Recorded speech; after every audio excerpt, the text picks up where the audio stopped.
It has been years in the making, but Tesla's Cybertruck will finally be on the road this week. There were no electric trucks available when Tesla first announced the Cybertruck, but now it faces a lot of competition and a slowing EV market.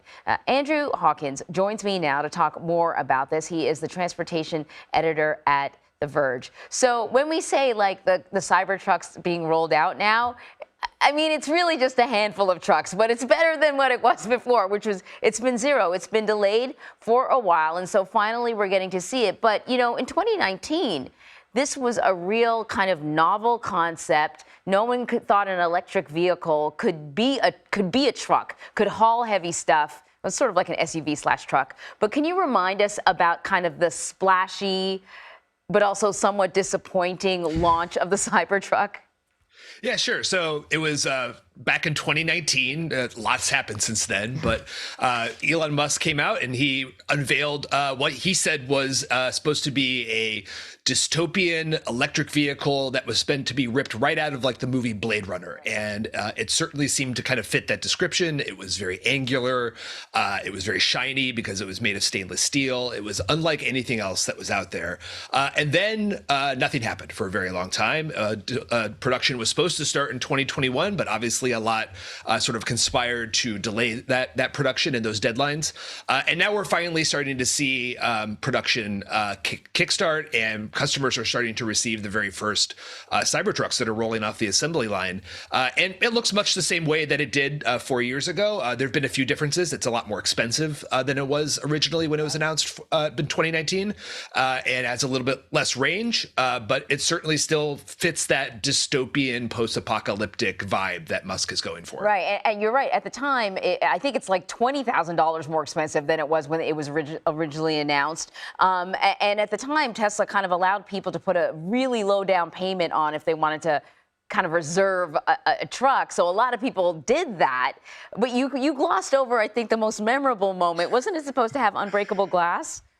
Yeah, so there was this demonstration where they were supposed to show that it had this armor-plated glass that could withstand having even a metal ball bearing thrown at it. And Tesla's lead designer attempted to demonstrate that and broke a window, and then he tried again, and then he broke another window.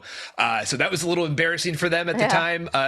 Last night, they recreated the same thing, but this time he used a baseball instead of a metal ball bearing, which I thought was interesting. And he didn't seem to throw it that hard either, but this time the glass withstood the projectile, so it was a success this time. So let's look at the many challenges, though, that this truck and Tesla is facing. So the landscape has totally changed. Now the truck is $20,000, around more expensive than originally predicted. There are other electric trucks available on the market, and, you know, the EV market is kind of cooling. Is it going to be a bit of an uphill battle to sell these things?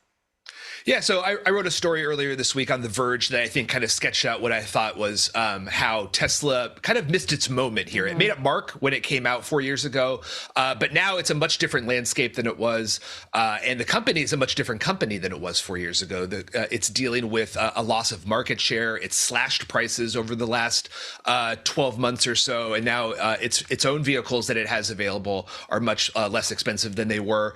But there's also a lot more competition. There's other EV trucks that have come out in the interim. We have the Ford F-150 Lightning, the Rivian R1T, and there are more being planned for the months ahead. So it's not like Tesla has the market to itself anymore. So I think what that means is you're not going to walk out your front door and suddenly start to see Cybertrucks everywhere you look. First of all, production is going to take extremely long to ramp up for this truck. It's extraordinarily difficult to make. The stainless steel has really complicated the process for it. And I think the fact that, you know, it doesn't look like anything else out there. Truck buyers are extremely brand loyal, and they also want trucks that look like trucks. And this does not look like a truck at all. So I think that really kind of complicates things for Tesla and who's going to want to buy this. It's going to be something for a lot of early adopters, people who like to show off the flashy, shiny, new angular toy. And I think the price is really going to have an effect on it as well. Yeah, I got to admit, I thought it was ugly. But then there was all this frenzy about it. I thought, maybe I don't know what I'm talking about. But, you know, yeah, we'll see how it goes. We'll all be watching. Andrew Hawkins, thank you so much. Thanks for having me.